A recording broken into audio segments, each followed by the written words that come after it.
एक बार फिर से उसकी आंख खुलती है जहां पर वो एक लैब में होता है। उसके शरीर में कई सारी वायर्स होती है जिसे निकाल कर वो यहाँ से जाना चाहता है, पर तभी एक लड़की यहाँ पर आती है जिसका नाम केटी होता है। वो उसे कहती है कि तुम्हें कुछ नहीं होगा, हम तुम्हारे साथ हैं। अब यहाँ पर एक डॉक्टर आते हैं जो रे को बताते हैं कि तुम कोलालंपुर में हो और ये एक लैब है जहाँ पर हम राइजिंग स्प्लिट टेक्नोलॉजीज पर काम करते हैं और तुम हमारे एक्सपेरिमेंट का सबसे कामयाब एक हिस्सा हो। हम उन सोल्जर्स के ऊपर एक्सपेरिमेंट करते हैं जो जंग में अपने हाथ पैर आंख या किसी भी हिस्से को खो देते हैं, लेकिन आज से पहले हमें इतनी बड़ी कामयाबी नहीं मिली जितनी बड़ी तुम्हारे साथ मिली है।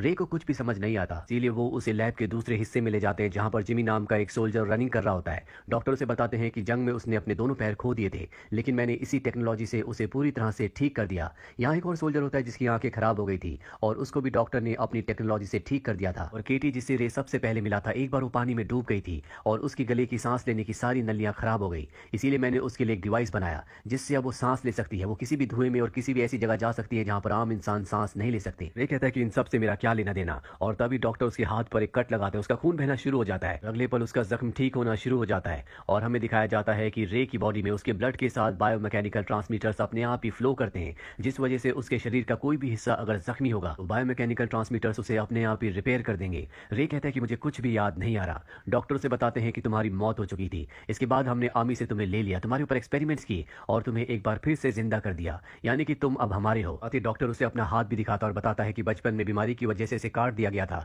लेकिन अपनी टेक्नोलॉजी की मदद से मैंने अपने हाथ को दोबारा हासिल कर लिया। रे बहुत दिनों बाद उठा होता है, इसीलिए वो थका हुआ है। वो डॉक्टर से कहता है कि मुझे सोना है, और अगली सुबह जब वो उठता है तो उसे अपने अंदर और भी शक्तियों का एहसास होता है। वो पंचिंग बैग के पास जाता है और उसमें पंच मारता है, लेकिन वो एक ही पंच में पंचिंग बैग को फाड़ देता है। इसके बाद वो एक पिलर पर पंच करना शुरू करता है और कई पंचेस मारने के बाद वो उस पिलर को भी तोड़ देता है, यानी कि रे के अंदर अब बहुत शक्तियां आ चुकी है। के बाद वो केटी के पास जाता है जहां वो केटी के साथ ड्रिंक पीता है। वहां पर म्यूजिक भी चल रहा होता है और ये म्यूजिक उस जगह भी चल रहा था जहां पर उसकी पत्नी को मारा गया था, और रे को सब कुछ याद आ जाता है, इसीलिए यहाँ से अपनी पत्नी के कातिल को मारने के लिए निकल पड़ता है। डॉक्टर को जब ये बात पता चलती है तो वो उससे ऑनलाइन कनेक्ट होता है और उसे वापस आने के लिए कहता है। वो कहता है कि हमें पता नहीं है कि तुम्हारे अंदर कितनी शक्तियां हैं और वो किस तरह से काम करती है। रे कहता है कि मेरा एक काम बचा हुआ है, पहले मुझे उसे पूरा करना है। रे इसके बाद एक प्लेन तक पहुंचता है, लेकिन उसे प्लेन उड़ाना नहीं आता। वहां पर प्लेन का मैनुअल होता है जिसे वो चंद ही सेकंड्स में रीड करके प्लेन को उड़ाकर पेरिस पहुंच जाता है, और वहां पर वो उस कातिल को भी ढूंढ लेता है जिसने उसकी पत्नी को मारा था। डॉक्टर अपने लोगों से पूछता है कि उसने ऐसा कैसे किया। उसे बताया जाता है कि उसने यहाँ पर चल रही 9000 गाड़ियों को स्कैन किया,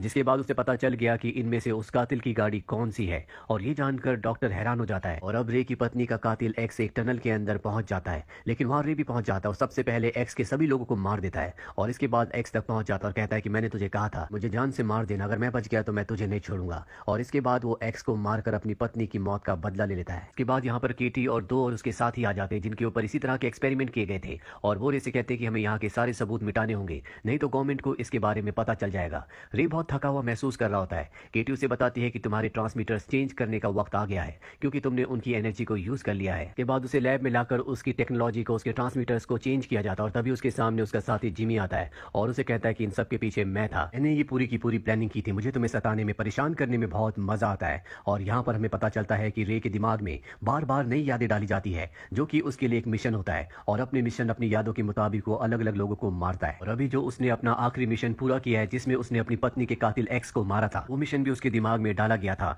एक्स कोई क्रिमिनल नहीं था और ना ही उसने उसकी पत्नी का कत्ल किया था। ये सारी की सारी यादें उसके दिमाग में डाली गई ताकि वो एक्स को मार दे। इस दरअसल यहाँ पर जो डॉक्टर होता है जिसने रे को बनाया है, उसी के साथ काम करने वाला एक डॉक्टर था। इससे पहले भी रे ने 3 जिन लोगों को मारा था वो सब के सब डॉक्टर के साथ काम करने वाले इसी मिशन का एक हिस्सा थे।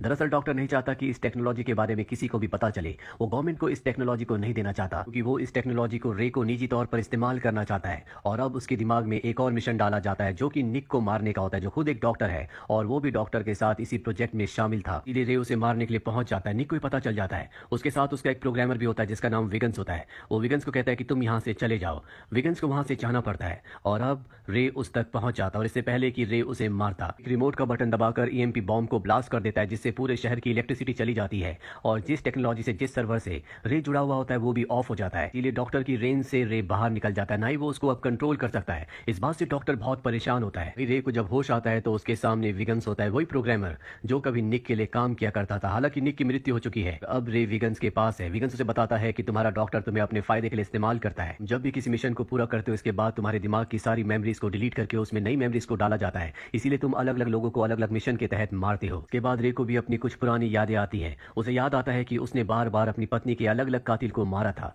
जिससे वो समझ जाता है कि डॉक्टर उसका इस्तेमाल कर रहा था। उसे अब पूरा यकीन है कि उसकी पत्नी अब भी जिंदा है। उसकी पत्नी की मौत की यादें सिर्फ उसके दिमाग में डाली गई थी, इसीलिए वो अपनी पत्नी के पास जाना चाहता है। विगन्स उसे कहता है किसी भी ऑटोमेटिक कार को इस्तेमाल मत करना, नहीं तो डॉक्टर को पता चल जाएगा कि तुम कहाँ पर हो। और अब वो मैनुअल कार से अपनी पत्नी के अपने पुराने घर पर पहुंच जाता है, जहां पर सच में उसकी पत्नी जिंदा होती है, जिसे देखकर वो बहुत खुश होता है, उसे अपने गले से लगा लेता है। उसकी पत्नी उसे देखकर खुश नहीं बल्कि हैरान होती है और कहती है कि तुम मुझे खुद छोड़कर गए थे। रे पूछता है कि मैं तुम्हें कब छोड़कर गया था। वो कहती है कि 5 साल पहले। और अब रे पूरी तरह से कंफ्यूज हो जाता है क्योंकि उसके दिमाग में इतनी पुरानी यादें नहीं थी। अब उसे समझ में आ चुका है कि डॉक्टर ने उसका इस्तेमाल किया है, इसीलिए वो किसी भी कीमत पर अब डॉक्टर का खात्मा करना चाहता है। डॉक्टर को पता चल जाता है कि उसे रे मारने आने वाला है, इसलिए जिमी जिसके पैर रोबोटिक हैं और उसका दूसरा साथी जिसकी आंखें डॉक्टर ने बदली थी, उन दोनों को रे को मारने के लिए भेजता है। हालांकि रे अपनी जान बचाने की कोशिश करता है, लेकिन वो रे को बेहोश करके एक बार फिर से लैब में ले आते हैं, जहां एक बार फिर से उसके दिमाग से हर एक याद को मिटा दिया जाता है और एक नए मिशन को डाला जाता है जिसके तहत अब उसे विगन्स को मारना होगा, क्योंकि डॉक्टर के हर एक राज को विगन्स जानता है।